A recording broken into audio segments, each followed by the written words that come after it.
우리 믿음 안에 끝까지 동행합시다.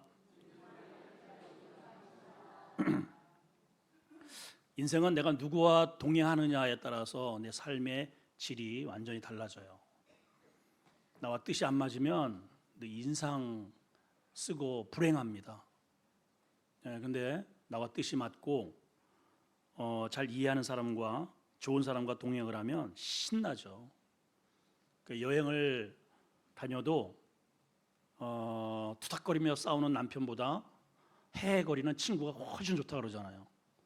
그래서 나이가 들면 남자들은 필요한 게 있습니다. 세 종류가 필요하대요. 한 사람은 부인, 한 사람은 와이프, 한 사람은 섹시. 남자는 나이가 들면 섹시 없으면 못 살아요. 저도 그런 것 같아요. 근데 여자는 달라요. 첫째가 친구, 둘째가 돈, 셋째는 취미랍니다. 그러니까 다투는 여인, 성경에도 여인보다 같이 사는 것보다 움막에서 혼자 사는 게 낫다 그러잖아요. 자, 오늘 창세기 5장 전체에서 에녹의 위치가 어떠한 위치에 있는가, 그리고 에녹의 삶이 어떠한 삶의 족적을 남겼는가라는 주제로 한번 살펴보면서 나는 어떤 흔적을 남겨야 할까, 또 에녹의 삶을 통해서 우리의 삶과 좀 비교를 하면서 은혜를 나눴으면 좋겠습니다. 5장 전체의 분위기는 어떤 분위기냐면 죽었더라 하는 분위기예요. 죽었더라. 자, 성경을 한번 이렇게 보세요. 5절에 뭐라고 되어 있어요? 살고 죽었더라 그렇게 되어 있죠. 8절에 얼마를 살고 결국은 죽었더라. 11절에 살고 죽었더라. 14절에 살고 죽었더라. 17절 살고 죽었더라. 20절 살고 죽었더라. 이 전부 다 죽음으로 끝나요. 다 죽어요. 이거 뭐 예외가 없어요. 부자든 성공한 사람, 많이 벌 돈을 많이 있는 사람이든 똑똑한 사람이든 예외가 없습니다. 근데 에녹은 좀 달라요. 에녹은 죽었다가 아니고 그는 살았더라. 23절 보세요. 시작. 그는 365세를 살았더라. 여기서 끝나지 않고요. 하나님과 동행을 하고 죽음을 보지 않고 하나님이 그를 휙 데려가셨다. 좀 다르네요. 달라도 많이 달라요. 자, 오늘 여기 말씀해 보면 우선 에녹이 21절에 보니까 65세에 무두셀라를 낳습니다. 몇 세? 자, 65세. 자, 우리 계산이 좀 안 되시는 분은 핸드폰을 앞에 꺼내놓고 계산기를 두들기세요. 우리 젊은이들은 그냥 계산하시면 됩니다. 자, 에녹이 65세에 무두셀라를 낳습니다. 그리고 무두셀라를 낳은 후 몇 년을 더 살아요? 300년을 하나님과 동행하다가 죽어요. 그러면 무두셀라가 몇 살을 살았어요? 365세를 살다가 죽었어요. 우리 성도들, 우리 아름다운 교회 진짜 참 산수도 잘하고 정말 진짜 훌륭해. 자, 그러면 봐요. 이 성경을 잘 보세요. 365살을 살았으면 오늘 성경에 뭐라고 기록을 해야 되냐면 에녹이 365년을 하나님과 동행했더라라고 기록을 했어야 합니다. 그렇죠? 근데 그렇게 기록이 안 되고 에녹이 분명히 365년을 살았는데 하나님과 동행은 300년을 동행했더라. 이렇게 기록하고 있어요. 그러니까 절묘하게도 그래서 이제 많은 학자들이나 우리 목회자들이 365살을 살았으니까 하나님과 우리가 매일매일 361년 365일을 하나님과 동행을 우리가 합시다. 이런 설교 아마 많이 들어보셨을 겁니다. 근데 실질적으로 에녹은 365세를 살았지만 동행은 300년을 동행을 했단 말이죠. 65년 동안은 하나님과 동행을 안 한 거예요. 65년의 세월이 끊어져 있어요. 자, 그러면 분명히 이 땅에 머문 기간은 365년인데 왜 300년만 하나님과 동행을 했다라고 이렇게 기록을 했을까? 자, 그러게 놓고선 뭐 특별한 게 없잖아요. 하나님 동행을 하나님이 그를 그냥 휙 데려가셔서 세상에 있지 않더라. 어떻게 동행을 했는지도 모르겠고 또 65년 동안은 왜 잘라졌는지 이렇다 저렇다 설명이 없습니다. 자, 그런데 오늘 성경을 가만히 이렇게 들여다보니까 뭔가 한 가지 힌트가 하나 이렇게 잡힙니다. 21절과 22절에 보니까 이렇게 돼 있어요. 21절 다시 한번 보시면 에녹이 65세에 무두셀라를 낳았어요. 그리고 무두셀라를 낳은 후 300년을 하나님과 동행을 했다. 아하!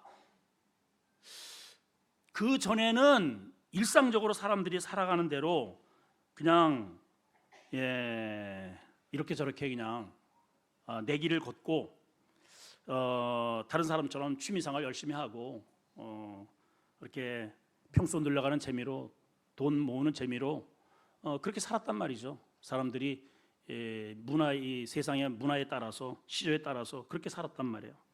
그런데 무두셀라가 전혀 다른 사람이 가는 길에서 휙 돌아서서 사람들은 쾌락과 동행을 하고 우상과 동행을 하고 음란과 동행을 하고 그 앞에 가인의 후예들이 살아가는 그러한 모습을 닮아서 죽이고 멱살 잡고 싸우고 그리고 세속적인 그러한 음악에 흠취되어서 흥청 그렇게 동행을 하며 살아가는데 무두셀라는 거기를 끊어내고 하나님과 동행을 하게 됩니다. 언제부터?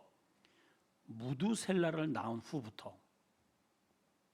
무두셀라가 아들이 태어나면서부터 이 에녹이 삶의 방향을 완전히 틀었다는 것을 우리가 힌트를 가질 수 있게 됩니다. 자, 그러면 무두셀라를 낳고 나서 왜 에녹이 전혀 다른 하나님과 동행하는 그러한 이렇게 선회를 하게 되었을까? 자, 우선 에녹이라고 하는 단어는 이제 하노크라고 하는 히브리어인데요. 이게 어떤 뜻이냐면 전파하다, 증언하다 이런 뜻을 가져요. 너는 이 세상에 너의 삶을 통해서 세상 사람들에게 무엇인가를 선포하고 전파하는 그러한 메신저로 살아라. 그렇게 하나님이 이름을 줘주셨어요. 근데 65년 동안은 전혀 그 기능을 감당하지 못했습니다. 그랬다가 아들이 태어납니다. 그 아들의 이름이 무두셀라예요. 이 이름 속에 담겨져 있는 뜻은 어떤 뜻이냐면, 외워두세요. 이거는 내 아들이 죽은 후에 심판이 있을 거다. 시작. 이게 무두셀라예요. 하나님이 아들을 주셨는데 그 아들의 뜻을 이렇게 지으래요. 이 사람이 죽으면, 내 아들이 죽으면 곧 심판이 있을 거다. 그게 무두셀라예요. 자, 아들을 낳고 아들을 바라볼 때마다 내 아들이 죽은 후에 이 땅에 무시무시한 하나님의 심판이 있다? 이게 청천벽력 같은 하나님의 음성을 듣게 된 거죠. 청천벽력입니다. 이것이 무두셀라가 일상적으로 살아가는 세상에 사람들이 걸어가는 그 넓은 길에서 좁은 길을 선택하게 된 계기가 된 겁니다. 평범하게 그저 일상 사람들처럼 세월에 따라서 그렇게 살았던 그런 사람이 이제는 하나님을 매달리고 하나님과 동행하며 하나님과 함께 그 남은 인생을 살았다는 거예요. 여러분, 여기 동행이라는 것은 같이 걷다라는 뜻이에요. 함께 걸어가는 거예요. 전에는 세속과 함께 걸어갔어요. 유행 따라 걸어갔어요. 근데 이제는 하나님과 발을 맞춰서 걸어갑니다.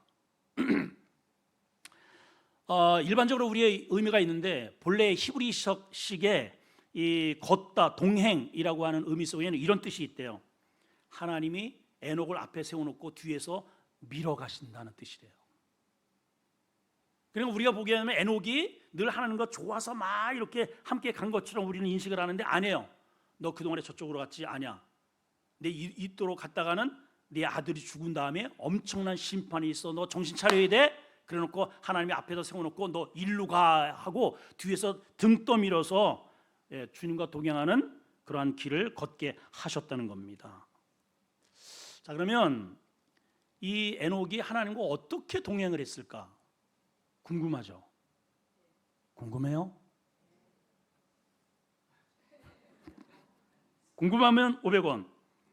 자, 신약에, 구약에는 이게 잘 안 나타나요. 없어요. 이게 딱 끝이야. 이게 그냥 동행했다고만 하지 뭐 어떻게 동행을 했는지 또 어떤 삶을 살았는지 전혀 없어요. 그런데 신약에 성경학자들의 마음을 하나님이 감동시키셔서 힌트를 주신 게 있습니다. 자, 한번 읽어봅니다. 유다서 1장 14절 15절입니다. 잘 보세요. 자, 시작. 아담의 7대 손 누구? 에녹이. 그러니까 아담 뒤로 7대 손이 되었네요. 에녹이. 자, 읽습니다. 이 사람에 대하여도 예언하 이르되 보라, 주께서 그 수만의 거룩한 자와 함께 임하셨나니 이는 뭇 사람을 심판하사 모든 경건하지 않는 자가 경건하지 않게 행한 모든 경건하지 않은 일과 또 경건하지 않은 죄인들이 주를 거스려 한 모든 완악한 말로 말미암아 그를 정죄하게 하려 하심이라 하였다.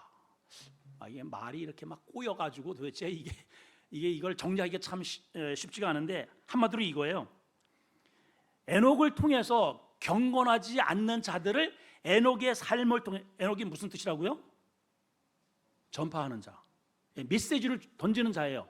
이렇게 살면 너희들 큰일 나 하면서 메시지를 던지는 자였는데 이 무드셀라를 낳기 65년까지는 그 기능을 못한 겁니다. 무드셀라를 낳은 뒤로부터 에녹이 하나님과 동행을 하기 시작했는데 어떻게 동행을 했는가? 그 삶을 통해서 경건하지 않는 자들에게 경종을 울리는 삶을 살았다는 거예요. 지금 이해가 되세요? 구별된 삶을 살았다는 거예요. 구별된 삶.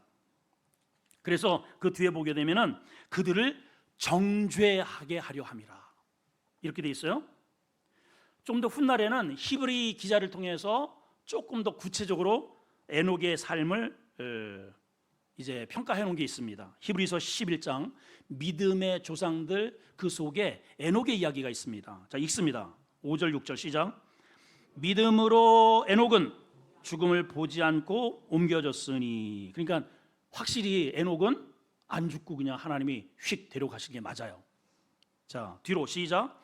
하나님을 그를 옮기심으로 다시는 보이지 아니하니라. 그가 옮겨지기 전에 하나님을 기쁘시게 하는 자라 증거를 받았대요. 아하. 그래놓고 그 뒤에는 이렇게 돼 있어요. 6절 시작. 믿음이 없이는 하나님을 기쁘시게 못하느니 하나님께 가는 자는 반드시 그가 계신 것과 자기를 찾는 에게 상 주시는 이심을 믿어라. 그러니까 에녹이 어떻게 살았는가? 세상에서 뭔가를 얻을 생각을 하지 않고 이 무드셀레를 바라보면서 무드셀레가 죽은 후에는 무시무시한 심판이 있다. 무드셀레가 죽은 후에는 심판이 있어. 늘 이것을 경각심을 가지고 이제는 세상을, 세속을, 사람을 기쁘게 하지 않고 하나님을 기쁘게 하리라 그러고 살았다는 거예요.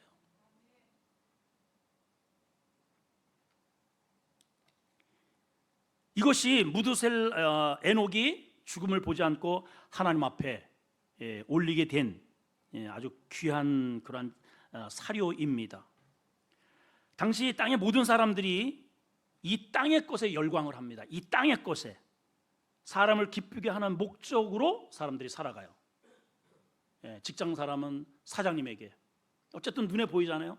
우리 정치하는 사람들은 어떻게든 그 당 대표에게, 대통령 수하에는 어떻게든지 대통령 눈에 이렇게 들어야, 모두가 다 사람의 눈치에 따라서, 신앙도 없어요. 그냥 사람의 눈치, 저 사람의 눈에 내가 들어야 내가 어쨌든 승진도 하고 먹고 살고 인정받고 하니까. 그래서 오늘날 많은 조직들이 있습니다. 모임들이 있어요. 거기서 나와 하면 가야 돼요. 아니면 유황 따달까 봐. 65년 동안 에녹이 그렇게 살았다는 거예요. 그런데 하나님이 무두셀라를 주시고 나서부터 너 이렇게 살다가는 그 뒤에는 무시무시한 심판이 있을 텐데 그때는 못 견뎌. 그래서 그때부터 그 모든 것들을 딱 절제하고 이제부터는 하나님을 기쁘시게 하는 일을 찾아서 하나님과 동행하는 삶을 살았다는 거예요. 두 가지 항상 이렇게 놓고 비교를 했을 때 돈을 많이 버느냐 아니냐 이게 기준이 아니에요. 승진을 하느냐 아니냐, 100점을 맞느냐 아니냐, 이게 기준이 아니에요. 이게 하나님이 기뻐하시는 일이냐 아니냐가 기준이야. 아멘 안 합니까 여러분? 그게 기준이에요. 그게 기준. 그러니까 이 아들을 볼 때마다 에녹은 늘 긴장을 하는 거예요. 그래서 믿음으로 주님과 동행하는 삶을 살았다는 거예요. 65세에 아들을 봤으니 여러분 65세에 65세는 저하고 비슷하잖아요. 저는 그래도 딸이 있잖아요. 근데 자녀와 손주는 또 전혀 다르다고 합니다. 손주 보신 분 이렇게 손 좀 들어보세요. 됐어요. 자식이 이뻐요, 손주가 이뻐요? 게임이 안 된대. 게임이 안 돼. 할머니 할아버지의 여기에는 자식의 사진이 있는 사람 거의 없어요. 전부 다 물어보지도 않았는데 목사님 이것 좀 보라고. 난 보기 싫어. 그런데 이것 좀 보래요. 전부 다 애들이야. 그냥 뭐 애들 뭐 그냥. 근데 그렇게 이쁘다는 거예요. 이 65세 때 아들을 봤으니 얼마나 이뻐요. 얼마나 이뻐요. 그렇죠? 잘 되길 바라죠. 정말 잘 살길 바라고. 근데 그 귀한 자식이 죽은 후에 무시무시한 심판이 기다리고 있다니 이게 웬 말입니까? 그러니까 에녹이 아들을 본 순간에 가슴이 철렁 내려앉은 겁니다. 이대로 살다가는 안 되겠구나, 망치겠구나, 정신을 차려야 되겠구나. 그래서 에녹이 하나님과 동행하지 않을 수 없었던 것입니다. 하나님이 에녹을 앞에 놓고 이렇게 밀어가시는 거예요. 너 일로 가. 하나님이 기뻐하시는 길로. 여러분 그러한 길로 들어서시기를 축복합니다. 자, 그러면 하나님과 동행하게 된 그 결과물이 어떠냐, 그 열매가 무엇인가를 한번 오늘 말씀을 통해서 보셨으면 좋겠습니다. 25절에 다시 한번 보시면 무두셀라가 187세에, 자 이제 에녹은 65세에 무두셀라를 낳아요. 무두셀라를 낳고 몇 년 동안? 300년 동안 하나님과 동행을 했어요. 그러니까 총 살은 연수는 365년을 살았어요. 자, 그런데 그 뒤에 이제 그 아들 무두셀라는 언제 아들을 낳았는가? 따라합시다. 187. 이거 유치원생도 아는 얘기예요. 그냥 따라 해보세요. 187. 이때는요. 그러니까 지금 우리 권사님 지금 이제 연세가 어떻게 되셨어요? 89. 무두셀라가요 189살에 아들을 낳았대요. 권사님은 충분히 지금 애를 낳을 수 있어요. 충분히 가능하고도 나머지 세상에 지금 무두셀라가 187세에 권사님이 지금 189살이잖아요. 앞으로 100년을 더 애를 낳을 수 있다 이 말이야 지금. 187세에 라멕이라는 아들을 낳습니다. 앞에 라멕이 있었죠? 그 라멕은 누구의 후예냐면은 가인의 후예입니다. 가인의 후예. 그래서 이 가인의 후예로서의 라멕은 그 뒤에 두 명의 부인을 얻게 되죠. 그래서 타락의 문화의 조상이 되고 무기를 만드는 전쟁을 치르는 조상이 되었습니다. 또 그 라멕은 자기 또 소년이 자기를 승질 돋갔다고 그냥 죽이는 살인자가 됩니다. 그리고 하나님을 떠나서 자기들의 세상에 성읍을 쌓기 전, 성을 쌓다는 것을 제가 설명드렸어요. 하나님과 단절을 한 것이죠. 그런 문화 속의 라멕입니다. 나중에 이제 제가 설명 또 이 후예들이 어떻게 변천되었는지 설명을 드릴 텐데, 그런데 지금의 여기에 라멕은 그 줄기의 라멕이 아니고 이제 가인이 동생 아벨을 죽이죠. 그 아벨 대신 하나님께서 대신 주신 믿음의 씨가 있어요. 그게 누구냐? 셋입니다. 셋. 그래서 이 라멕은 그 셋의 후예로서의 라멕이에요. 자, 그러니까 무두셀라가 187세에 누구를 낳았다? 라멕을 낳아요. 그리고 라멕은, 자, 무두셀라가 라멕을 몇 살? 187살에 라멕을 낳았어요. 라멕은 182살에 누구를 낳느냐? 그 유명한 노아를 낳아요. 자, 그리고 무두셀라가 몇 살에 죽느냐 하면 969살에 죽었다고 성경이 기록하고 있습니다. 그렇죠? 그러니까 봐봐요. 지금 그러면 이 계산을 좀 잘 해보셔야 됩니다. 무두셀라가 187세에 라멕을 낳았고 라멕은 182세에 노아를 낳아요. 그러면 무두셀라의 나이가 몇 살이냐 하면은 몇 살이에요? 합해 보세요. 187 더하기 182. 아까 그래서 계산기 제가 내놓으라 그랬죠?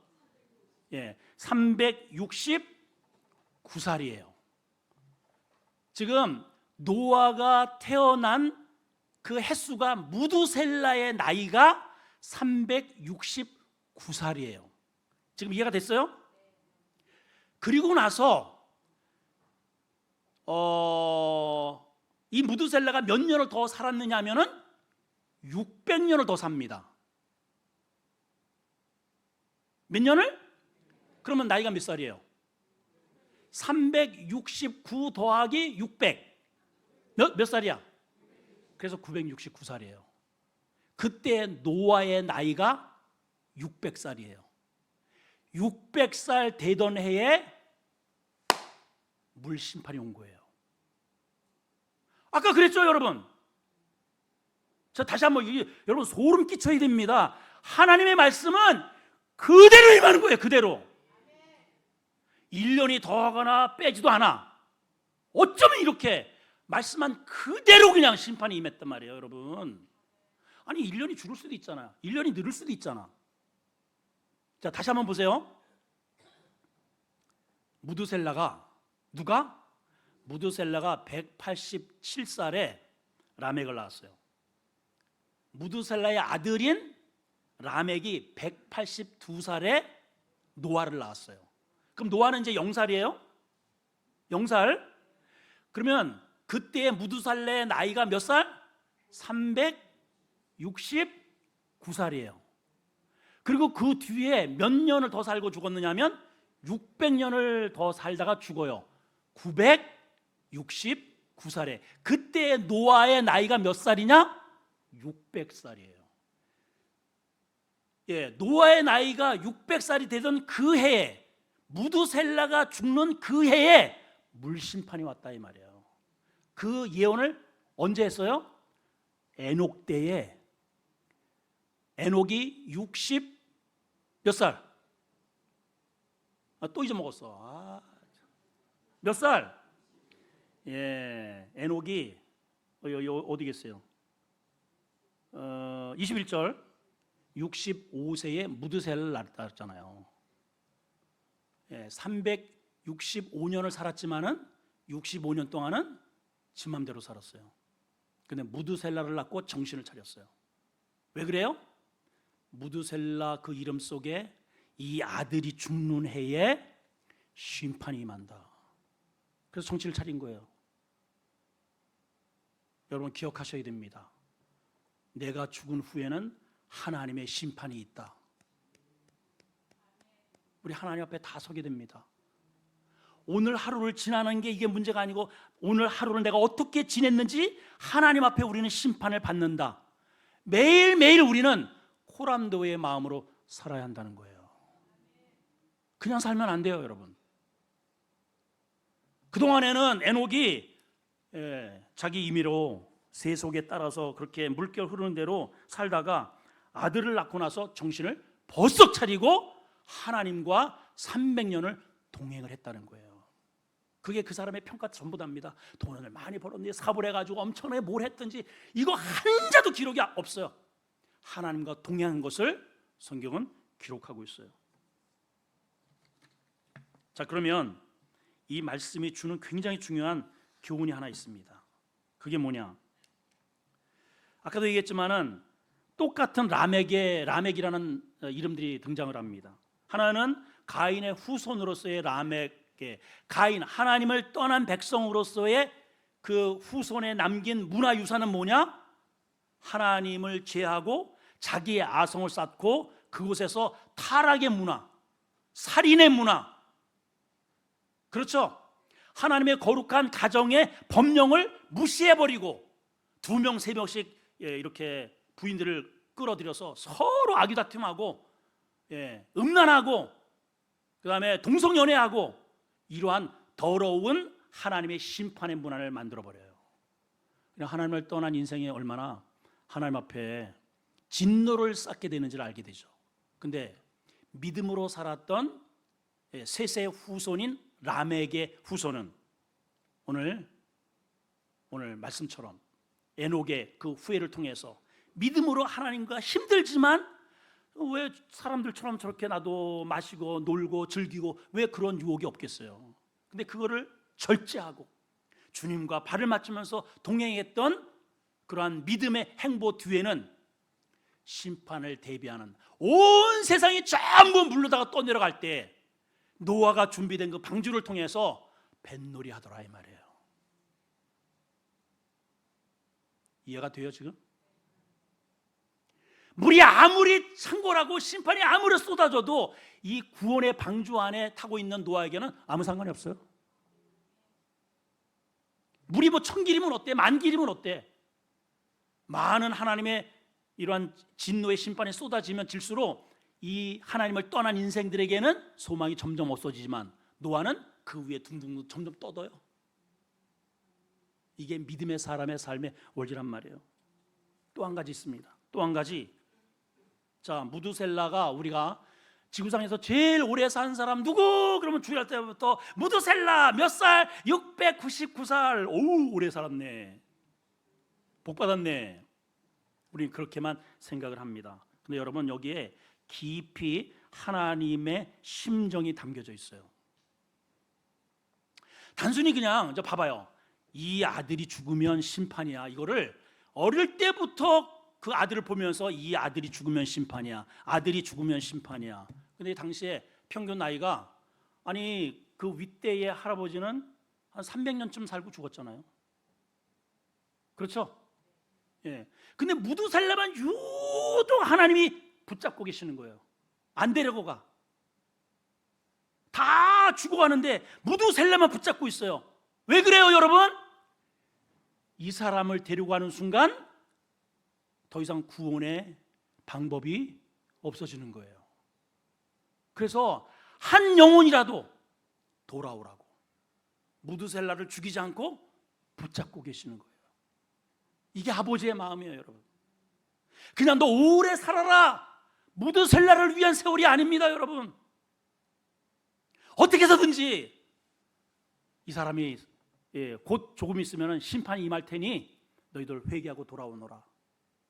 그래서 그때 이미 노아는 100년 전서부터 500살서부터 600살에 심판이 임했으니까 100년 전서부터 뚝딱뚝딱 하면서 하나님의 심판을 준비합니다. 사람들이 어떻게 해요? 저래가지고 전 미쳤구만 저게. 아니 무슨 배를 갖다 산꼭대기에다 만들어. 전 세월을 저렇게 애들 다 데리고 좀 뭐하는 짓이야 저게 도대체가. 아니 돈 벌어가지고 왜 전부 다 교회에다가 갖다 바쳐? 네? 믿지 않는 우리 남편은 전부 다 너 또 오늘 저기 돈 갖다가 목사 갖다 줬지? 제발 좀 저 좀 갖다 줬으면 좋겠어. 나 좀 진짜 좀 잘 좀 써보게 좀. 그리고 핀잔을 준단 말이에요. 따지고 비아냥거리고. 아무리 문을 열어놓고 여러분 여기 들어와야 됩니다. 곧 비가 옵니다. 한 번도 비구경을 안 해봤거든요. 한 번도 하나님의 심판이 뭔지도 몰라. 그러니까 더 이상하게 막 조롱하고 비난합니다. 야, 너나 들어가 너나. 그냥 오죽하면 크게 졌는데 사람이 안 들어오니까 그래서 짐승을 들여버리는 거예요. 사람이 탈 자리에 새 짐승을 들여보낸 거예요. 문이 닫혔습니다. 크로스. 바깥에서 열 방법은 없어요. 안에서 닫아버렸어요. 그러더니 먹구름이 낍니다. 뭐가 좀 분위기가 이상하네 하면서 사람들이 천둥이 치고 비가 내리네요. 진짜 비가 온다 야. 저희 노아 그래도 신통하네. 아이고 그러다 말겠지. 여러분 여름에 소낙비가 한꺼번에 확 쏟아질 때 한꺼번에 한 200mm 정도만 쏟아지면요 이게 다 잠겨버려요. 그 200mm가 쏟아지는 게 불과 2시간, 3시간입니다. 그렇죠 여러분? 근데 그 당시에 모든 샘들이 다 터져버리고 하늘이 열려버렸다 그랬어요. 하루 종일 그 다음날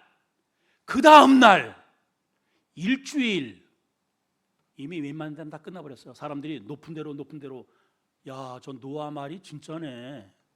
진짜다 야. 그 이제 노아 방주 앞에서 사람들이 이 배가 뜨기 전까지는 빼곡히 모여들었을 것 같아요. 한번 생각을 해보세요. 노아 문 좀 열어줘. 마을이 다 떠나갔어. 당신 말이 진짜네. 문 열어줘. 했을 사람도 있지 않겠어요 여러분? 때는 늦으리.